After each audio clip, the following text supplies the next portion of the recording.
автоматично ще се вкопчат един в друг, като по този начин ще образуват всички думи. В крайен случай изречения, т.е. по-големи или по-малки рационални съединения от звуци, лишени от какъвто и да било смисъл, но тъкмо за това способни да се задържат на достатъчно голяма височина във въздуха. Единствени падат думите, които имат двойно значение, понеже смисъл им тежи. Те винаги в края на краищата се стоварват като камъни и потъват. Слушайте на глухите!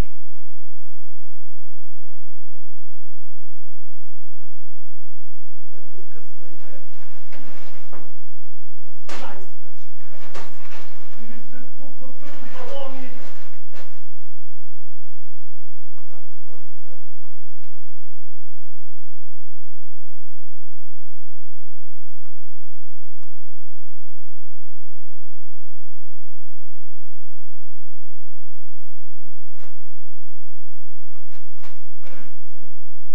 Няма да се спираме заради такава дреболия. Да, господине. Не го трудвам и обръщам внимание върху съгласните, които променят природата си. В зависимост от положението си в думата, буквата В, например, преминава в пъгъвката в Т. Както в следните примери. Отивам на лов, стигаме сватба, петелът пее, нощта се спусна. Боли ме зъб. Да продължим. Добре. Повторим накратко. За да се научи човек да произнася, са необходими дълги години. Благодарение на науката, ние можем да постигнем това само за няколко минути. Знаете, госпожице, че за да издавате звуци, думи или каквото и да било, трябва безмилостно да прогонвате въздуха от белите си дробове. След това внимателно да го прокарвате през гласните струни, като само ги докосвате. И те изведнъж, подобно на арфи на листа при вятър, се размърдват, залюляват, трептят, или звънтят, или шептят, или хъркат, или свирят, като задвижват всичко език хлебце, зъби. Боли ме зъб. Устни! И накрая думите излизат през носа, устата, ушите, порите, обличайки със себе си всички органи, които споменахме, изтръгнати от мощния, величествения полет, който не е нищо друго, освен неправилно наричащ се глас, модулиращ в песен или превръщащ се в ужасяваща симфонична буря. Цяло шествие от снопове, най-разнообразни цветя, звукови фойерверки, правещи, звучи, свистящи.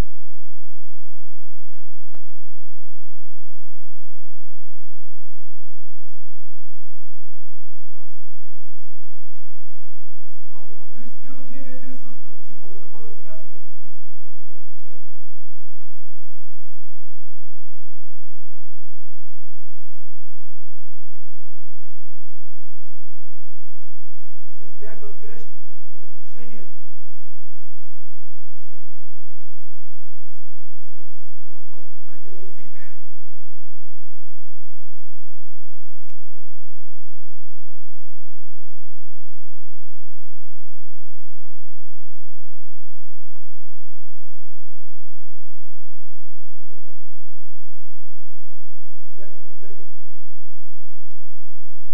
Поверението имах един другар кон, доста сериозен от него в произношението. Вместо буквата Г произнасяше буквата Ф. Така че вместо факел зъл необоздан, казваше факел зъл необоздан. Вместо Филип казваше Филип. Вместо фагот фагот, вместо фуклю фуклю. Вместо титипон папа, титипон папа. Батичка вместо батичка. Педра вместо Педра. Февруари вместо Февруари. Март април вместо Март април. Казваше Жерар Дюнервал, а не както е правило Жерар Дюнервал, Мирабо вместо Мирабо и така нататък, вместо така нататък и прочее такива, вместо прочее такива и така нататък. Но притежаваше благодарната способност така умело да крие своят ефект под шапката си, че никой не го забелязваше.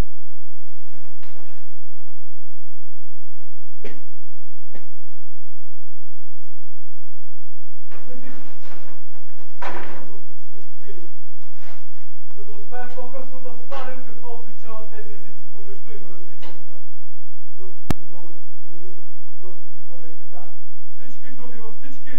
Така ли?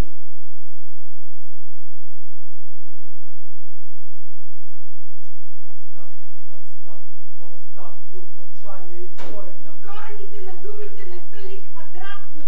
Квадратни зависи.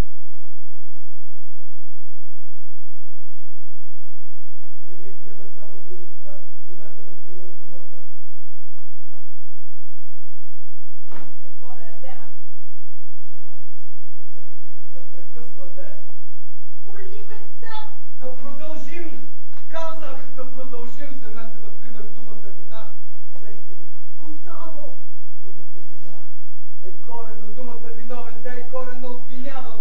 Об представка яма надставка. Те се наричат така, защото са поставени там веднъж завинаги и не се променят. Не искат. Боли ме зъб! Продължим. Тези представки са от испански произход. Надявам се, че сама сте го забелязала. Имахте възможност също така да забележите, че те не са се променили, като са станали френски госпожице. Нищо не може да ги накара да се променят. Нито на френски, нито на испански, нито на италиански, нито на румънски, нито на португалски. Имате винаги същата представка, същата надставка, същото окончание. И това важи не само за тази дума, но и за всички думи във всички езици. Във всички езици ли тези думи означават едно и също думи? Как би могло да бъде иначе? Във всеки случай имате винаги същия строеж, същата звукова структура, същото значение. И то не само за тази дума, но и за всички. Тъй като едно и също понятие се изразява чрез една и съща дума и нейните синоними във всички езици. Оставете ме сега да ми завърша заповядта. Боли ме! Казах да продължим. Не бихте казали,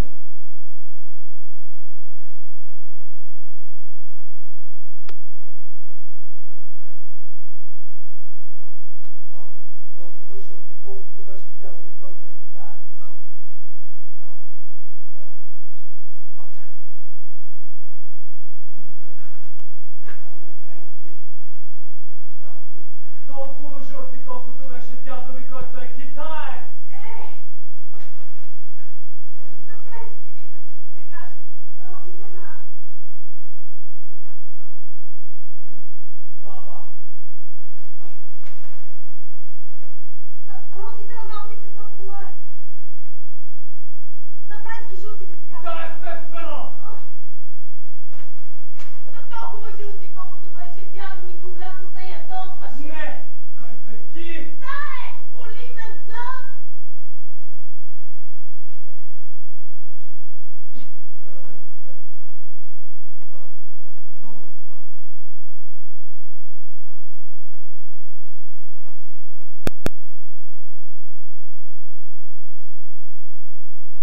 Не е правилно. Испански розите на баба ми са толкова жълти, колкото беше дядо ми, който е китаец. Не е правилно. Има зъб. Обърквате се. Не ме обърквате. Бъдете внимателна. И си водете бележки. Ще кажа изречението на испански, после на новоиспански, накрая на латински. Внимавайте, защото приликите са големи. Това са тъждествени прилики. На испански. Розите на баба ми са толкова жълти, колкото беше дядо ми, който е китаец. На латински.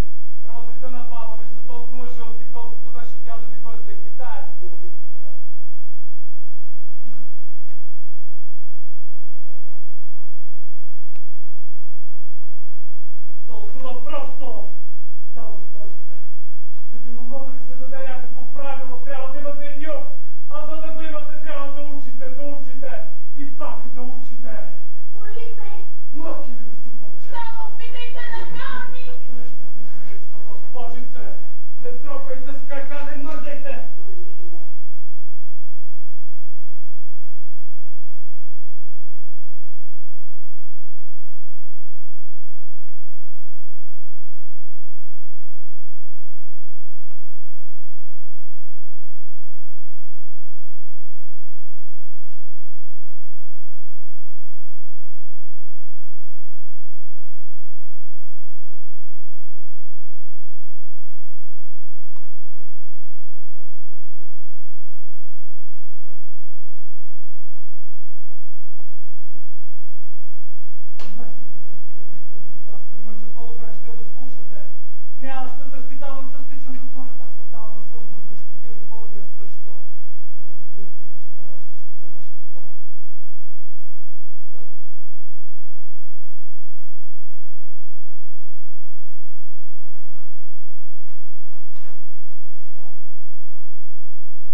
от тук. Тази нищо не разбира. Спокойте се, господине, внимавайте за края. Много лошо ще стане. Много лошо ще стане, ако продължавате така. Всеки така казва, ще видя как ще успеете. Боли ме зъб. Виждате ли? Започва. Това е първият признак. Какво искате да кажете? Какво искате да кажете, боли ме зъб? Последният признак. Големият признак. Глупости! Големият признак. Глупости! Глупости! Глупости! Глупости! Извиках ви, за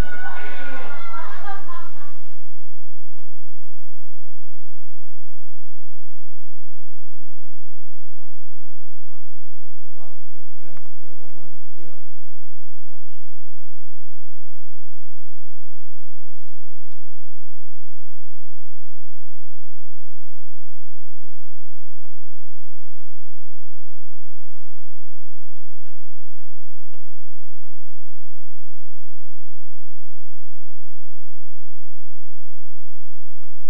нож.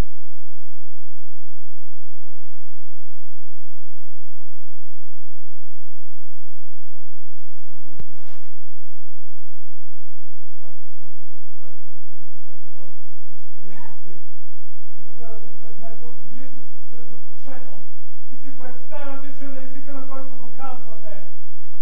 Боли ме зъб. Кажете сега нож. Нож. Нож. И гледайте, гледайте внимателно, се взирайте. Това е какъв е, на френски, на латински или на новоиспански? Това да не ви интересува. Кажете на. Ош, погледнете отново. Ош. Отново гледайте. А, не! Боли ме зъб. И освен това ме заболяха и краката. Боли ме главата. Погледнете нож. Погледнете нож. О, не!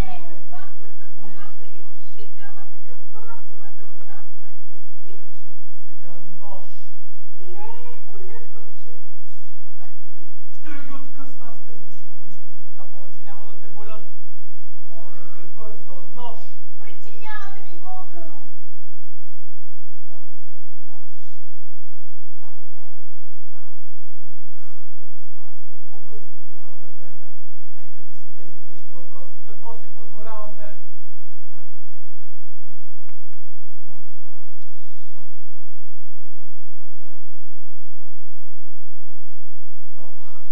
Нож, нож. Нож. Нож. Повтаряйте. Нож. Повтаряйте. Нож. Нож. Нож. Нож. Нож. Нож. Нож. Нож. Нож. Повтаряйте. Нож. Нож. Нож. Нож. Нож. Нож. Нож. Нож. Сега вече произнасяте добре нож.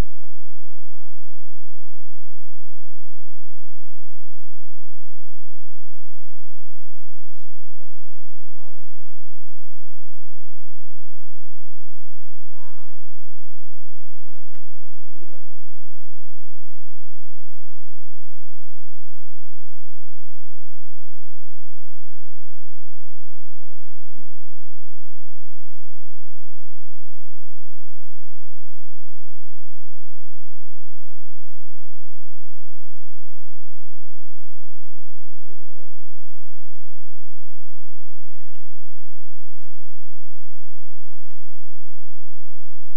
Хубаво ми е.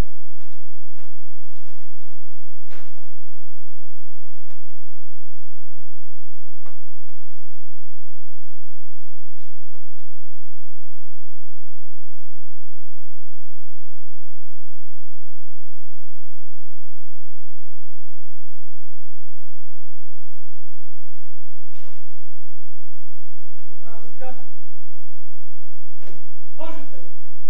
Госпожице, станете! Урока свърши, друг път ще платите.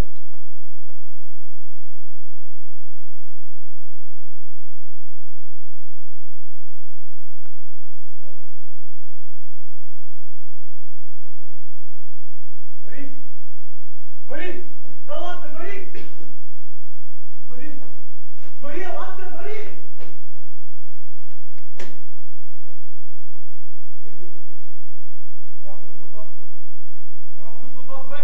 Нямам нужда от вас, Мари! Нямам нужда от вас.